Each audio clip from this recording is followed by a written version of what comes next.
Ici, au palais de Kigobe, dans l'hémicycle de l'Assemblée nationale, conformément à l'article 22 de la loi numéro 1/04 du 5 janvier 2011 portant création de la CNDH, les membres de la nouvelle équipe de la Commission nationale indépendante des droits de l'homme pour la période 2019-2023 ont prêté serment le 15 avril 2019 devant le président de la République et le Parlement. Devant le président de la République, devant le Parlement, moi, Dr Sixte Vignini Mouraba, membre de la Commission nationale indépendante des droits de l'homme. Ce serment est un engagement solennel de cette commissaire devant le juge suprême et les représentants du peuple des deux chambres réunies à s'investir corps et âme pour bien accomplir leurs trois missions. Je pense que l'image vraiment est bonne.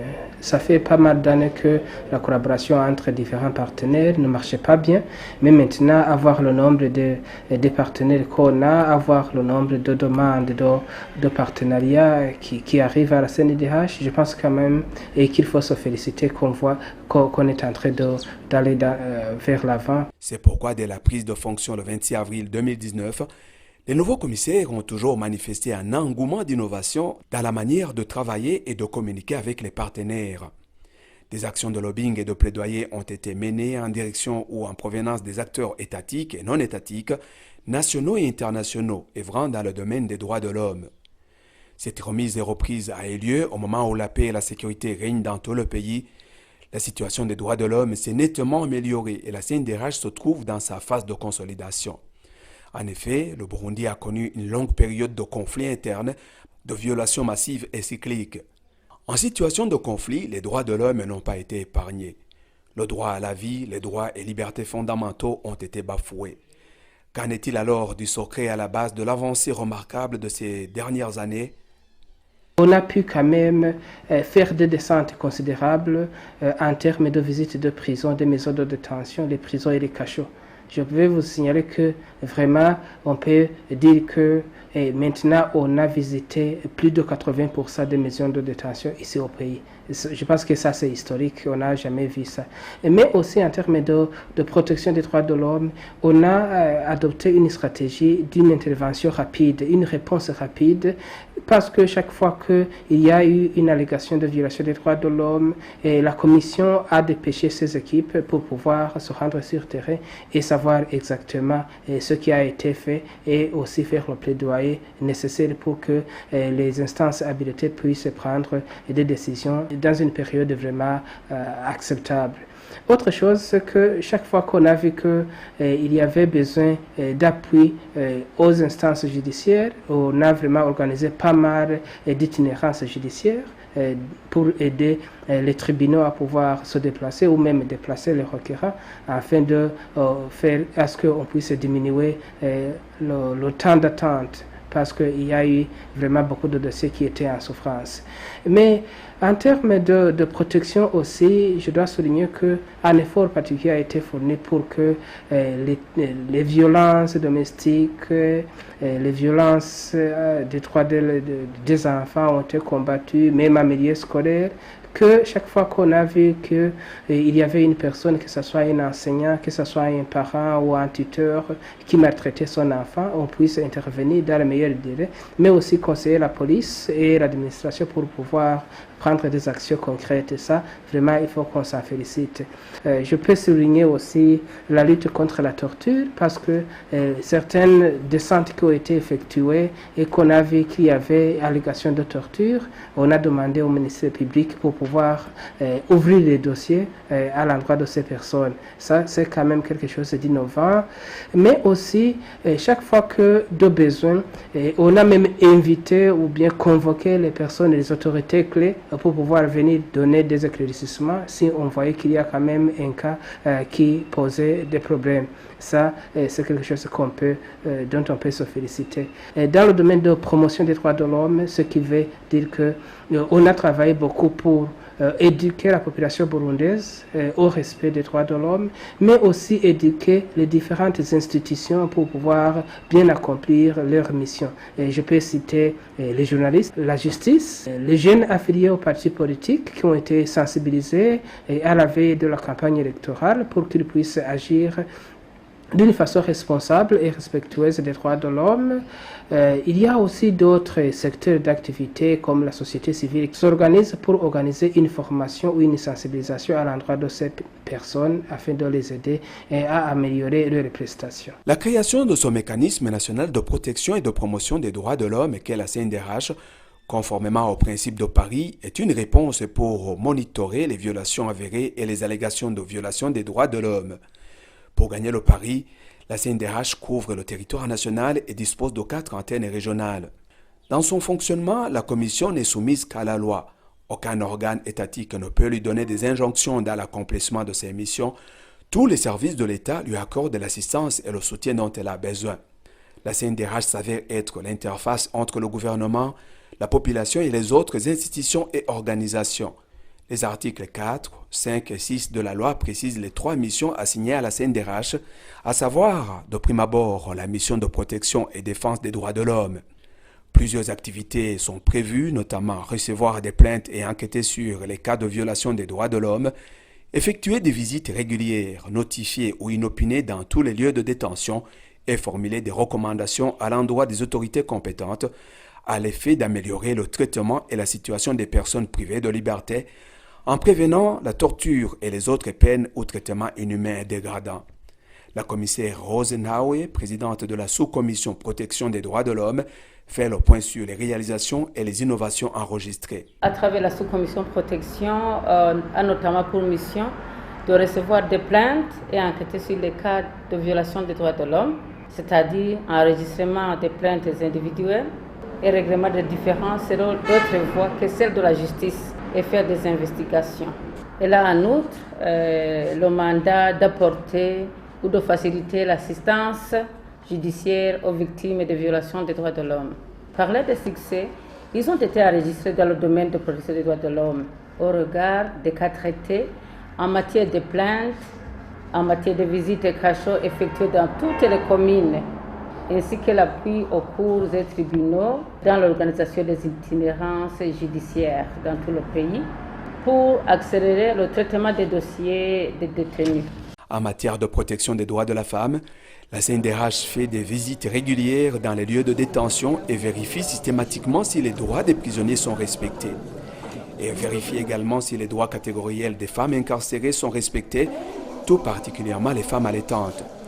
Elle vérifie notamment les conditions de détention, la séparation des infrastructures destinées aux hommes, femmes et mineurs et leur aération.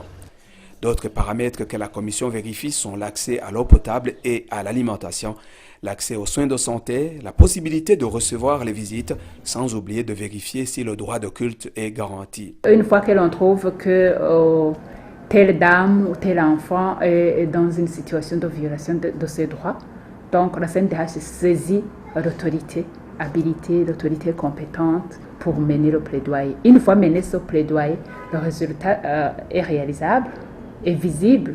On trouve que pas mal de femmes sont libérées sur le plaidoyer de la CNDH. La CNDH ne libère pas les gens, mais la CNDH mène un plaidoyer en faveur de ces personnes qui sont victimes de violations liées peut-être à la procédure, liées peut-être à l'ignorance de la loi. Dans ce même cadre de la protection, la CNDH aussi a visité la maison de femmes Ngozi. C'était à l'occasion du mois dédié à la femme. Elle a organisé donc une soirée culturelle. C'était pour promouvoir les droits économiques, socio-culturels. Un accent particulier a été mis sur la protection des droits de l'enfant. Les activités relatives ont également permis une large amélioration des droits de l'homme. En matière de justice juvénile, par exemple, le Burundi aujourd'hui dispose des centres de l'éducation des mineurs en conflit avec la loi, ce qui n'est pas le cas dans beaucoup de pays africains où jusqu'à présent les mineurs sont emprisonnés ensemble avec les adultes. Au Burundi, depuis 2014, nous avons des centres spécialisés pour la prise en charge des enfants, ou pas enfants, mais des mineurs en conflit avec la loi. Donc ce sont les centres de Ruyigi, le centre de Rumonge, le centre de Ngozi. En matière de droit à la participation des enfants au processus décisionnaire démocratique, le Burundi dispose aujourd'hui d'un forum national des enfants qui est le premier cadre légal reconnu aux enfants. eux-mêmes comme cadre d'expression, cadre de représentation. La deuxième mission de la CNDH porte sur la promotion des droits de l'homme, inscrivant en son agenda la réalisation des activités de formation, d'information, de communication et d'éducation formelle et informelle sur les droits de l'homme.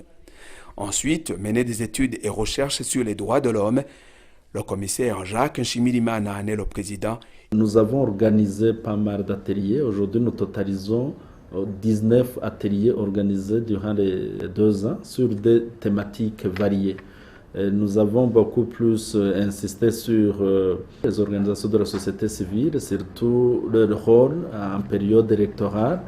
Nous avons organisé un atelier avec les leaders religieux pour échanger sur leur rôle important en matière de promotion et protection des droits de l'homme. Nous avons également organisé un atelier avec les journalistes aussi pour échanger sur leur rôle si important et incontournable en matière des droits de l'homme. Nous avons également touché les peuples autochtones, les organisations qui défendent les droits des peuples autochtones. Ici au Burundi, ce sont les Batwa. Et nous avons aussi eu l'occasion d'échanger avec les élus du peuple, les députés, les parlementaires, sur la stratégie de collaboration avec la CNDH, surtout que les institutions, elle aussi a son mandat d'assurer la surveillance du respect des droits de l'homme. Je souligne la surveillance du respect des droits de l'homme parce que souvent nous avons tendance de confondre la responsabilité en matière des droits de l'homme et la surveillance. Donc l'Assemblée nationale et la CNDH ont pour mandat la surveillance du respect des droits de l'homme, mais le responsable numéro 1 du respect des droits de l'homme, c'est le gouvernement du Burundi. Troisièmement, la CNDH joue un rôle consultatif auprès des institutions, notamment en formulant des avis et recommandations à l'endroit des autorités nationales sur les questions des droits de l'homme, en contribuant à l'harmonisation de la législation nationale avec les standards internationaux. Les missions de protection et de promotion des droits de l'homme ne se font pas exclusivement au bureau. La planification des activités astreint aussi la CNDH à organiser des descentes sur terrain en vue de faire de la CNDH une institution de proximité à l'écoute des victimes et des témoins des violations des droits de l'homme.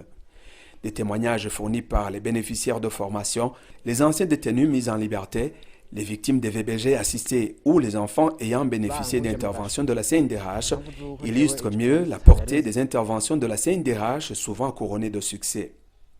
Les magistrats et les avocats, eux, reconnaissent l'acquisition des connaissances très utiles lors de sessions de formation sur l'usage des instruments internationaux relatifs aux droits de l'homme dans la prise de décisions judiciaires qui leur ont permis de changer leur méthode de travail. La formation que nous avons bénéficiée sur l'initiative de la CNDH a été très bénéfique pour moi, pour nous, parce que à partir de ce moment-là, nous avons pu insérer les normes internationales et nous faisons référence à ces normes dans les jugements rendus quant à leur motivation, et cela dans le sens de rendre des jugements solides, bien motivés, ayant des bases légales, dont ces conventions internationales ratifiées par notre pays.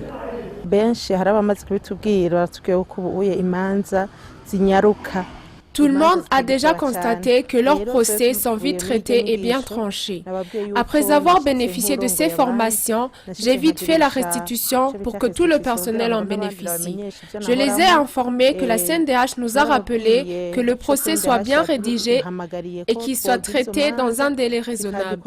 Dès lors, nous avons pris un engagement qu'un procès ne doit pas dépasser un délai d'1 mois, même si la loi nous autorise un délai de 2 mois. Par exemple, si un enseignant gagne le procès, il faut qu'il reprenne son service le plus tôt.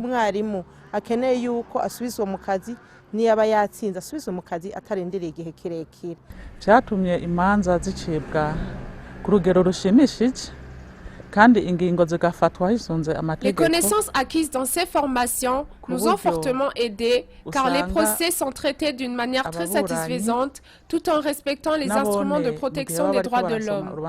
La CNDH nous a rappelé que trancher le procès dans les meilleurs délais aide le détenu et réduit les conflits dans le pays.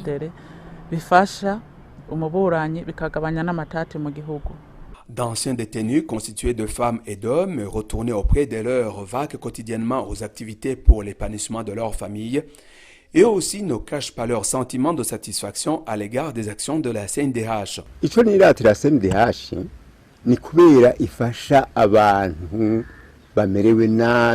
Ce que j'admire dans le travail de la CNDH est qu'elle vient en aide aux gens qui sont lésés. Je félicite l'État du Burundi pour avoir pensé à mettre sur pied la CNDH parce que nous autres petites gens, nous étions lésés du fait qu'on ne pouvait pas jouir de nos droits sans rien donner. J'ai saisi la justice pour la première fois quand j'avais 50 ans. J'en ai actuellement 80. Je pense que Dieu m'a prêté longue vie pour que j'assiste à ces changements. J'allais partir sans rien laisser à mes enfants. Heureusement, je viens d'avoir une notification qui m'apprend que j'ai gagné le procès. Ceci me pousse à encourager la CNDH pour qu'elle s'étende dans tout le pays afin que la population entière jouisse de ses droits.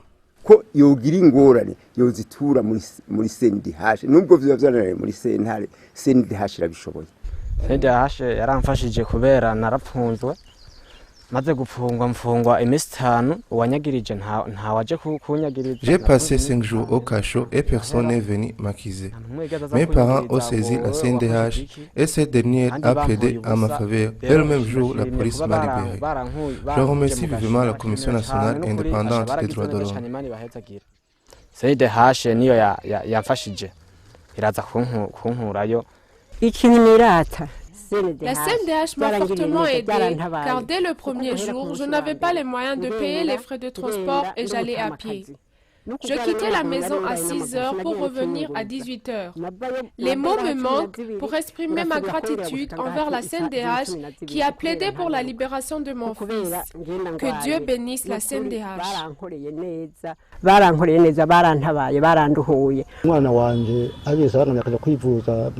Mon enfant était hospitalisé. Il a été traité et guéri. Le problème, c'était de payer les soins médicaux et d'hospitalisation, car je n'avais pas d'argent. L'hôpital n'a pas pu laisser sortir mon enfant, et c'est là que j'ai saisi la CNDH, et heureusement, la CNDH a plaidé pour mon cas. J'étais content, car mon enfant est sorti de l'hôpital après cette intervention. Je remercie vivement la CNDH pour ce travail.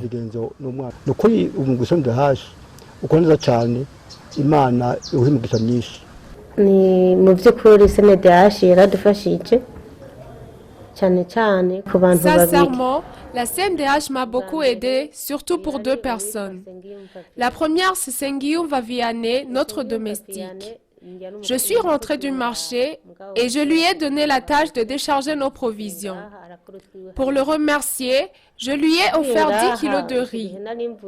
Il est parti chez lui et sur son chemin, il est tombé sur la police qui l'a suspecté de voleur. Il a été battu et il a été mis au cachot. Je suis allée plaider pour son cas, mais la police n'a pas voulu m'écouter. C'est à ce moment que j'ai saisi la CNDH qui a parvenu à faire sortir ce malheureux du cachot.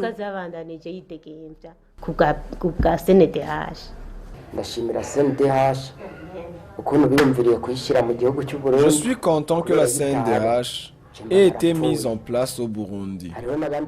Si elle n'avait pas été créée, je pense que je ne serais pas là où je suis, en vie, car j'étais en conflit avec un homme très puissant.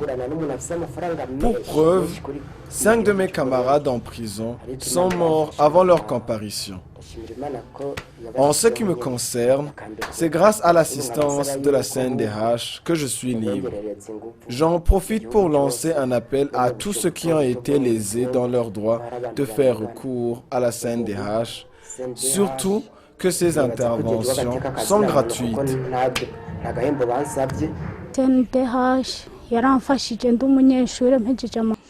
Au moment où je terminais mes études, j'ai été engagée dans une ONG pendant 6 mois. Je travaillais comme un employé, mais cette ONG m'a dit que j'étais au stage. Après, j'ai soumis ma question à la CNIDH et celle-ci m'a conseillé d'aller me plaindre au tribunal du travail. La CNIDH a bien suivi mon dossier jusqu'à ce que je me suis dit qu'elle est comme un parent pour moi.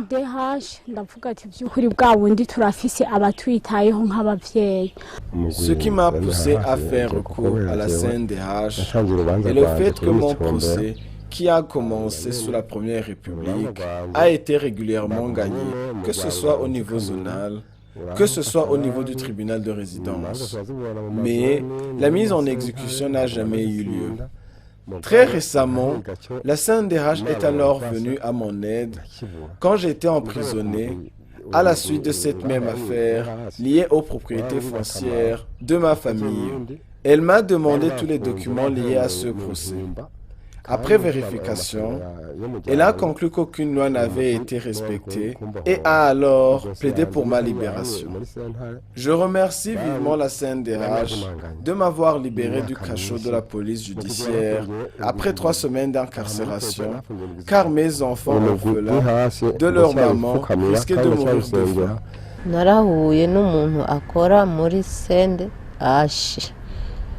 J'ai rencontré quelqu'un qui travaille à la CNIDH et m'a demandé la cause de mon incarcération.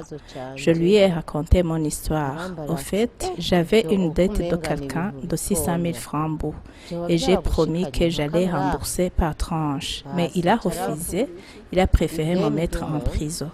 Après avoir écouté mon histoire, il a vite allé s'entretenir avec les juges. La CNIDH m'a fortement aidé car elle m'a aidé à sortir de la prison et maintenant je suis libre, je suis avec mes enfants.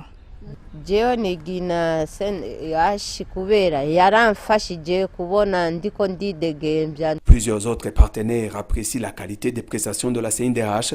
Il s'agit notamment des médias comme la radio Bonesha FM qui atteste que c'est grâce à la CNDH que son médium a repris ses activités.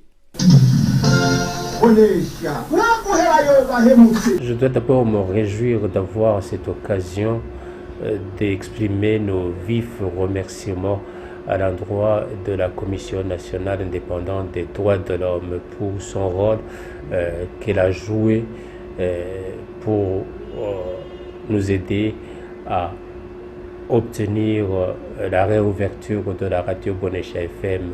Et d'abord, une commission nationale indépendante des droits de l'homme a un rôle crucial dans la promotion des droits humains dans un pays. Pour un pays comme le Burundi qui a un passé depuis longtemps et marqué des fois par des violations des droits humains de façon flagrante, une telle commission doit avoir une valeur ajoutée. Et je crois qu'aujourd'hui, on peut constater qu'avec la nouvelle équipe, il y a eu cette avance. Et notre organisation avait été suspendue par une ordonnance ministérielle en 2019. Nous avons approché la CNDH, nous avons présenté nos doléances, nous avons exposé le dossier en long et en large et il nous a reçu et il a accepté le dossier et il y a travaillé et nous avons été quand même très contents de voir que le dossier a abouti parce que la suspension a été levée. Je voudrais féliciter la CNIDH pour son investissement dans des questions essentielles qui sous-tendent l'évolution démocratique du Burundi. Bien que la CNDH ait connu des succès évidents au cours des dernières années, elle a aussi rencontré quelques difficultés et défis qui sont érigés en obstacle dans la mise en œuvre de ses activités. Et le premier défi, c'était d'abord de pouvoir mettre ensemble l'équipe. Vous savez, si vous avez une nouvelle équipe, c'est pas toujours facile d'avoir une même vision. Donc, on a pris un peu plus de temps pour pouvoir comprendre les choses de la même façon. Ça, c'était la première chose. Mais aussi, vous savez que les droits de l'homme, c'est un domaine très vaste. Ça veut dire que vous pouvez vous adresser à une instance administrative et l'instance va croire que ça ne relève pas de votre compétence. Mais aussi les défis financiers. Auparavant, on n'avait aucun partenaire. Donc, et même le budget qu'on avait, c'était vraiment, je pense, vers le tiers de ce qu'on a maintenant. Ça veut dire que les activités étaient presque impossibles. Donc, si on n'a pas de moyens financiers et si on n'a pas d'expertise nécessaire, on a même dû faire recours à une expertise internationale pour nous former en termes de droits de l'homme et de stratégie et pour atteindre un progrès tangible en termes de droits de l'homme. Et j'avais oublié un défi majeur. Quand on est arrivé ici, l'équipe a trouvé la commission au statut B, ce qui veut dire que internationalement, on ne pouvait même pas participer à des forums internationaux. Donc, on devait faire le lobbying nécessaire pour pouvoir expliquer que même si on a le statut A, il faut quand même qu'on puisse collaborer avec différents acteurs, différents partenaires, mais aussi commencer le processus de réaccréditation pour voir si on peut retrouver le statut A qui avait été perdu en 2017. L'image idéale qu'on veut laisser à la CNIDH, c'est une commission d'abord indépendante, c'est une commission exemplaire dans la région, même dans l'Afrique, et je pense que ça peut être atteint. Pour faire avancer la cause des droits de l'homme au Burundi, la CNDH peut être saisie par la victime ou ses parents, les amis et les connaissances, les ayants droit, les organisations non gouvernementales des droits de l'homme, les médias ou par toute autre personne physique ou morale intéressée par le cas en cause. Les moyens de saisir la CNDH sont variés. Plainte verbale dans ses bureaux, plainte écrite, la saisine par téléphone au numéro vert 22 27 71 21 ou WhatsApp 68 22 67 67. La CNDH peut également s'autosaisir d'un cas ou d'une situation qui rentre dans le champ de ses compétences et qui requiert son intervention. Ensemble, faisons avancer les droits de l'homme au Burundi.